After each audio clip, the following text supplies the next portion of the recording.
Disrupting Japan, Episode 40. Welcome to Disrupting Japan, straight talk from Japan's most successful entrepreneurs. I'm Tim Romero, and thanks for listening. I've always been of the opinion that business and social activism don't go well together. Don't get me wrong, I'm very pro-business and I'm very pro-social activism. Many people are. But when you set up an organization that tries to pursue both goals, the conflicts of interest usually pull each other down. It's like ice cream and barbecue.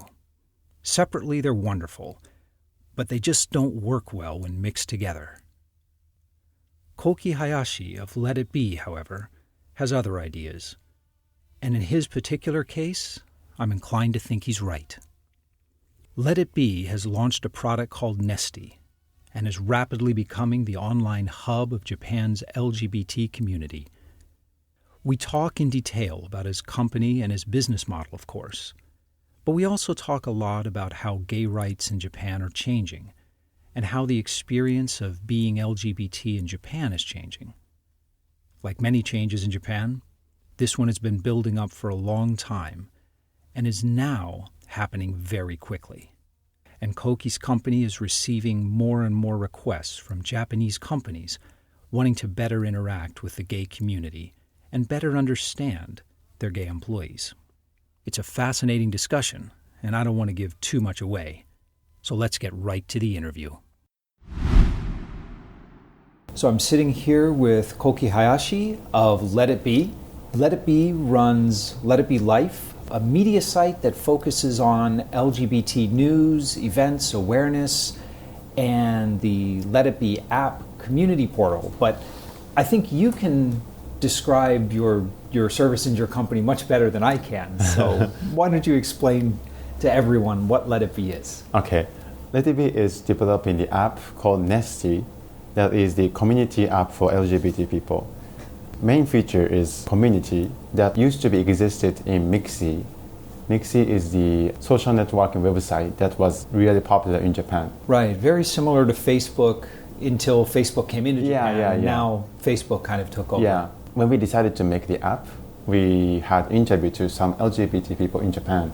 Some of them are getting bored of gay apps like Grindr or Jack, such gay hooking up apps. What is your business model? It's one thing to develop a community, and that provides a social good. Yeah. But what's your strategy for monetizing it, for making money? Are you selling ads or memberships? Selling ads. Okay. So our vision is to create a better society for LGBT people. We are trying to connect companies and LGBT people. Oh, I see. So it's a very targeted avenue for advertisers. Yeah. All right. So a community site's a very general sort of a term. Why would someone join? Yeah, each community is called Nest. Then there is some nests, for example, the guys who loves Disney or coming out stories. Divided by different interests, different topics. Yeah, interest, topic Right. is. You guys also do some corporate consulting, right? Helping companies better understand gay employees and gay customers. Yes. So what kind of clients do you have? What kind of companies are concerned about this? For example, MyNavi, there is a company called MyNavi in Japan. Right. And Gaiax and L'Italico, that's... What's driving it from the customer side? Do they want to reach a bigger market? Why is there suddenly a corporate interest in consulting to better understand working with LGBT community? The research made by Dentsu says there is 6 trillion yen LGBT market in Japan, but company didn't do anything about that. Few companies did it, right. And I guess Japanese companies can't do something if someone don't do it.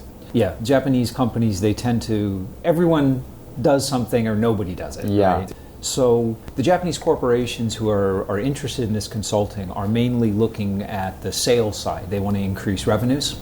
Revenues, and I guess they want to employ many kinds of people. I find that incredibly encouraging. What sort of training do you provide? How does this work?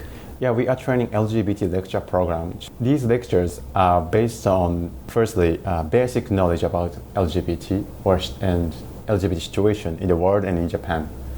And second is, when we started, we tried to provide same-sex wedding service to LGBT people. Right.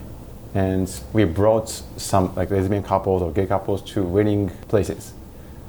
And there was many difficulties. The wedding venues just did not want to perform the services? Yeah, or? that's one of the problems. And second is they don't know how to provide services to them. For example, if the application and it says husband and wife. Ah, okay. Gay couple, lesbian couples can't write it. You're talking about explaining the basics, but what sort of misunderstandings, what are the most common misunderstandings you see other than some of the administrative issues like what to fill in a form? The way of thinking toward LGBT people are a little bit not right. For example, if we watch Japanese TV show, there is some transgender people in Japanese TV show. In our lecture, we have quiz. Is it okay to say something like this to LGBT people? Or is it okay to say something like this to transgender people?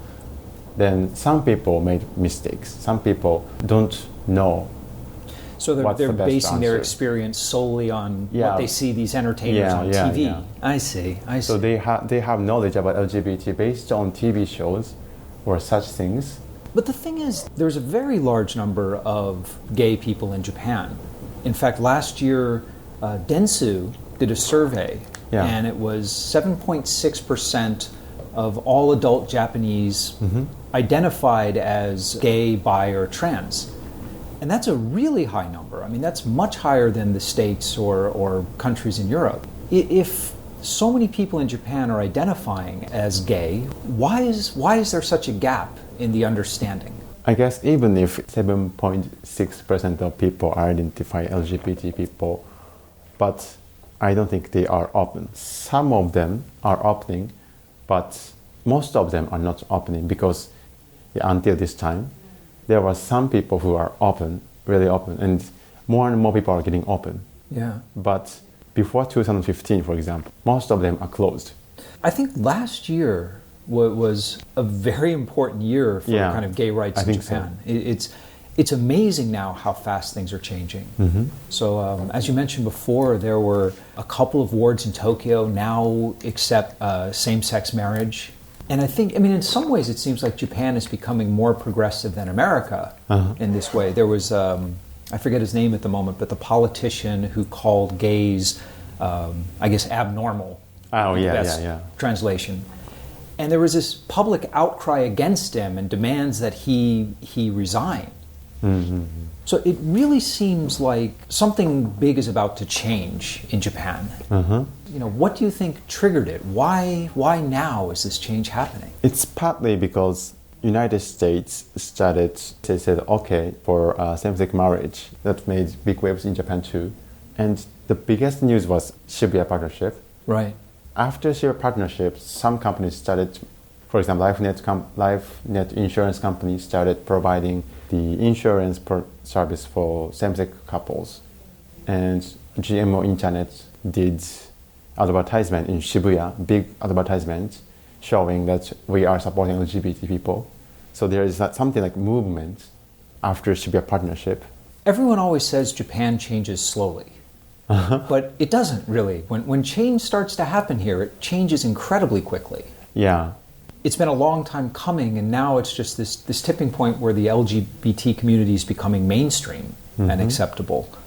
I'm just really curious. There always have been, there's been gay entertainers, there's been gay cartoon characters. Yeah.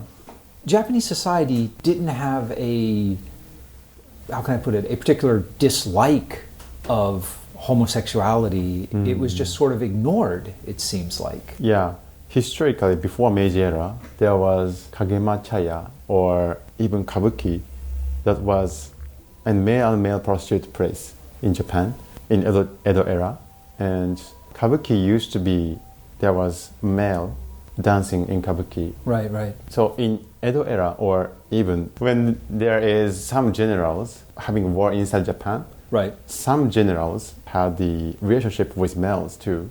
not just women. So historically, there is like gay relationships in Japan. Edo period and before, gay relationships were very open and accepted. Yeah. So was it the Meiji period when things changed? In Meiji era, when Christianity came to Japan, whole thing was changed. And after that, still now. So because of Christianity coming to Japan, the way of thinking towards LGBT or gay or same-sex love is changed. But a very small percentage of Japanese are Christian. Uh-huh. In fact, there's more gays in Japan than there are Christians in Japan, I think. Yeah. I guess so. So it changed in the Meiji era, and it's just changing back now, all of a sudden? Around half of Japanese don't care about gay guys or such guys. Yeah. Because historically it is not said to be bad. When Christianity came to Japan, Japanese government made it illegal to have sex between male and male. And that was in the late 1800s, during the Meiji Restoration? Yeah, Meiji Restoration. There's always been a gay rights movement in Japan. Uh-huh. But it didn't seem to be very active or very large. And I'm curious, was that just because it really wasn't very active or very large, or just that the media didn't cover it until very recently? In my opinion, my impression was after Shibuya Partnership, everything started. Like everything suddenly started. It certainly looked like that. Yeah. Just in a period of a couple of months, there were a lot of companies making announcements. Mm-hmm. Other areas in Japan announced that they too were registering same-sex marriages. Mm-hmm. Let me ask you about you. Mm-hmm. I always ask people what their parents thought when they were first starting a company, but I guess I've got almost a two-part question for you. When you first came out to your family, what was their reaction? First reaction, when I said that I'm gay to my mother, firstly, I tested a little bit, like saying, I'm gay. Just to see if she noticed? Yeah, and seeing how she react. How did she react? And she said something like, no, don't say that, it's disgusting, or something like that. Oh. Yeah, she said it's disgusting. So I felt maybe it's not time to come out to her now. And at that time, I was college student too. I thought maybe I should come out to her when I graduate, because I have responsibility to explain what job I will take. So at that time, I just said that, and nothing happened. And she didn't talk about that, and I didn't talk about that for a long time. And when I graduated, she asked me, what would you do after graduation? I already decided to start this company, Letibee, right, at that time. So I just said, I will start Letibee because I'm gay. So she had to suddenly accept the fact that both you were gay and you were going to go start a company and not get a proper job. And I won't go to the big company like Toyota.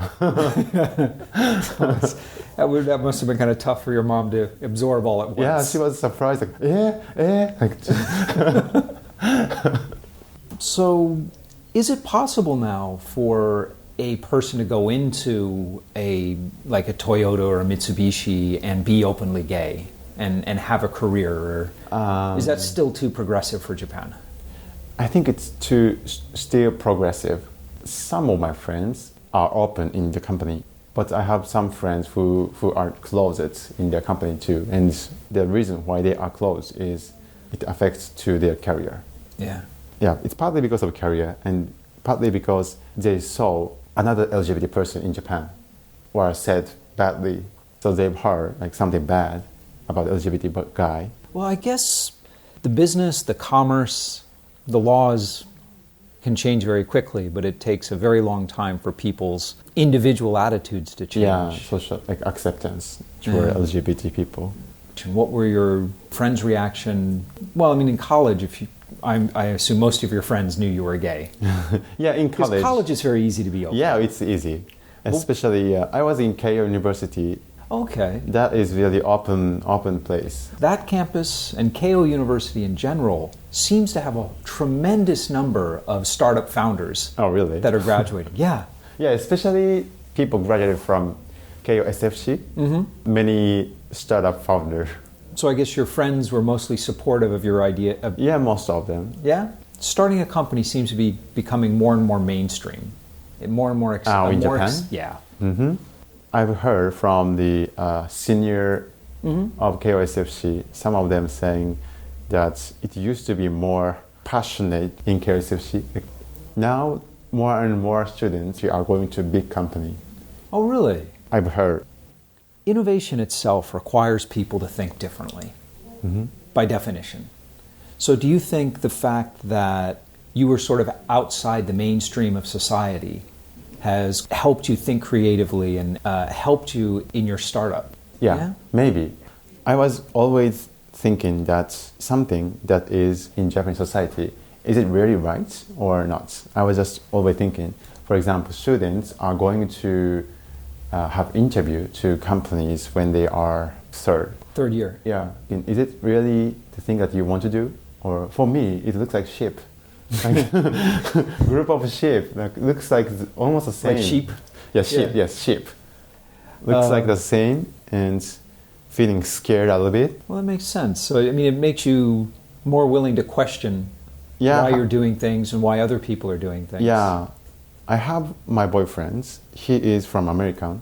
He told me that you have good questions. Questions against something that is said to be right or that is said to be normal. The Let It Be team is a mixed team as well, right? You've got Japanese, you have Westerners on the team. Yes. I've heard both that sometimes that can be an advantage and sometimes a disadvantage. How is that working out? Do you think it's an advantage, a disadvantage? What do you think? So far, I feel it's just advantage.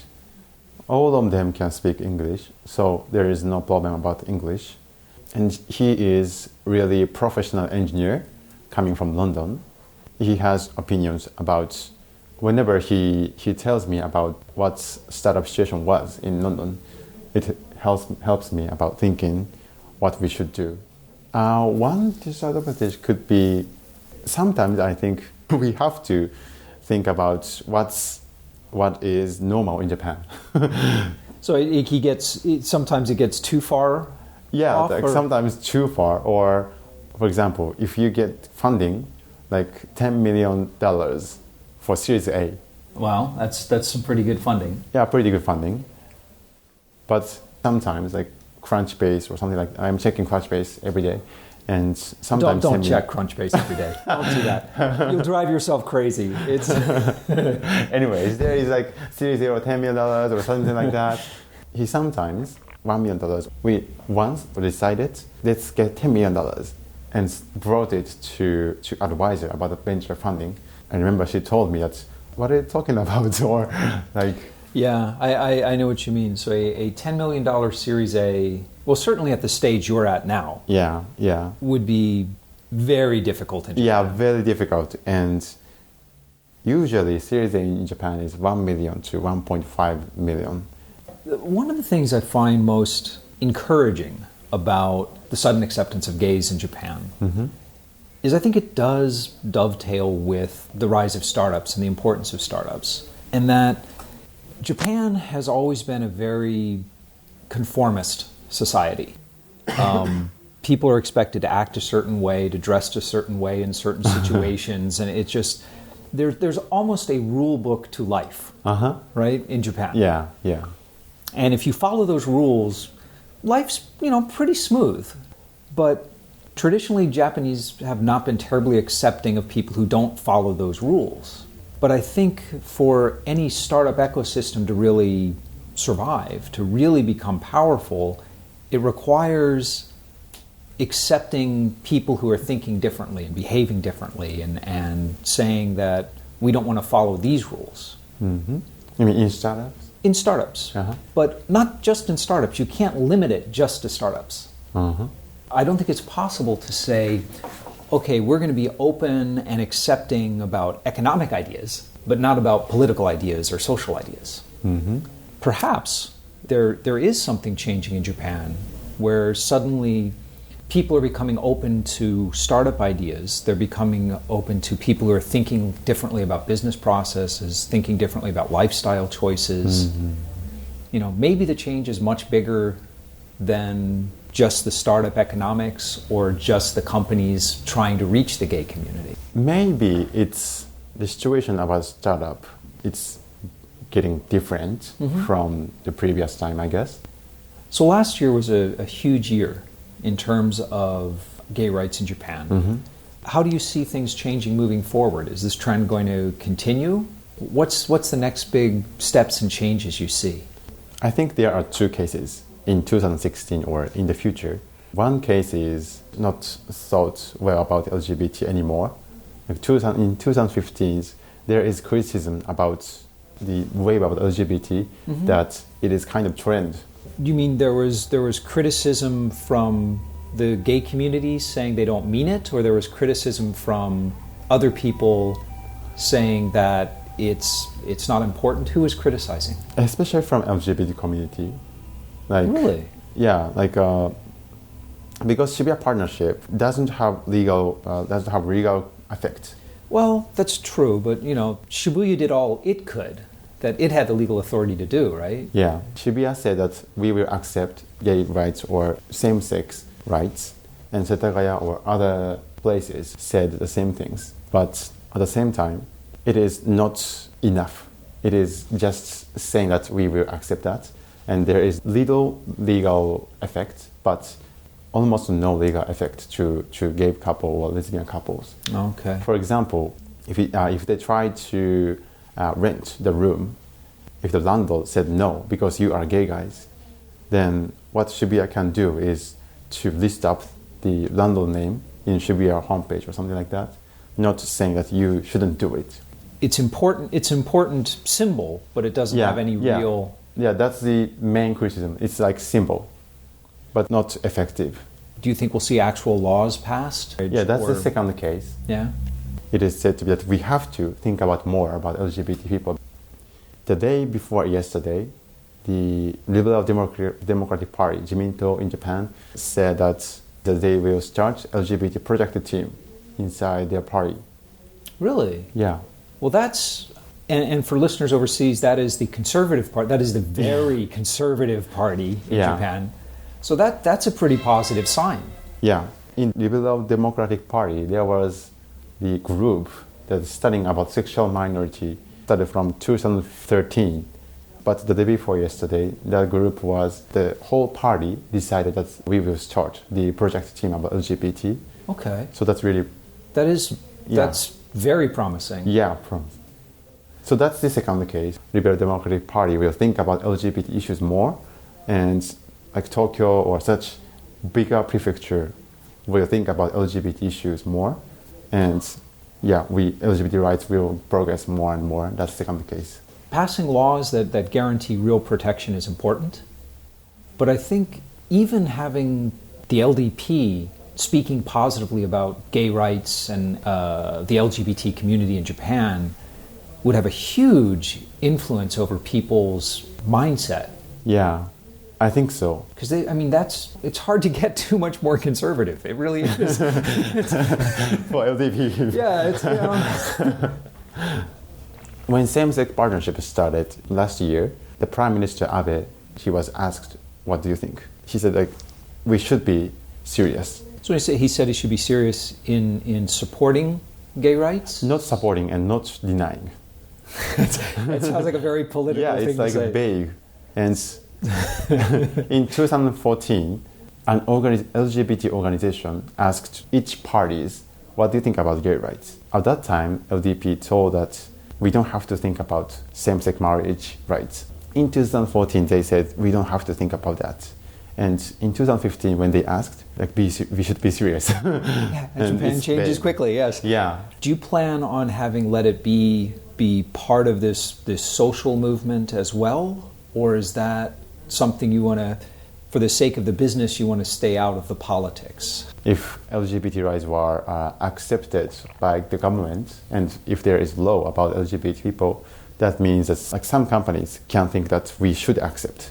Then the market about LGBT will grow because of that, because companies will... That's true, yeah. So we should think about political things to grow. That makes sense, yeah. In your case, they're not really separate. It directly affects your bottom line. Yeah.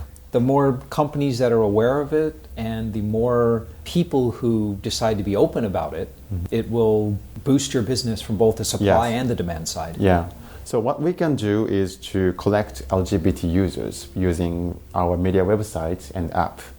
So we can provide our user data to government to have a conversation based on data of LGBT people. Things certainly look optimistic for gay rights in Japan right now, and you guys certainly seem very well positioned. Yeah, your timing seems to be excellent. Yeah, I think so. Well, listen, before we wrap up, is there anything else that you want to talk about? What's the difference between Japan and other startup industries, especially in the United States and European countries? I think the gap between Japanese startup founders and American startup founders is not as big as it used to be, but the gap between American VCs and Japanese VCs is huge. Oh, really? Yeah. I think another big difference in Japan that makes it kind of particularly tricky for startups, especially B2B startups, which is what I always do, is Japanese companies don't like to try new things. There's not a lot of early adopters in Japan. And on the consumer side, sure, Japanese consumers will try new things very quickly. But in general, like businesses, no, very slow very to conservative. change. Very conservative. Yeah, that's the criticism. Some criticism was like opinion. Sometimes I've heard like. Yeah, it's not really criticism. It's just the way it is. I can't change that, so I just have to work with it. Yeah, that's right. Well, listen, thanks so much for sitting down with me. I really appreciate it. Yeah, me too. And we're back. Longtime listeners know that the axiom that Japan changes slowly is a myth. Oh, it might take a while for the pressure to change to build up. But once the change begins, it happens extremely quickly. 2015 was a year of incredibly rapid change for gay rights in Japan, and 2016 is looking to be a year of even more change. Of course, the success of Letibee and Nesty are a separate matter. Content sites and community portals are extremely hard to make profitable, and yet I have to admit that Koki's timing and positioning are almost perfect here. He seems to be filling a genuine vacuum in the social media space, and Letibee could well find themselves as the trusted gateway to a highly desirable consumer segment. And if they make that happen, well, we'll be hearing a lot more from Koki and Letibee in the future.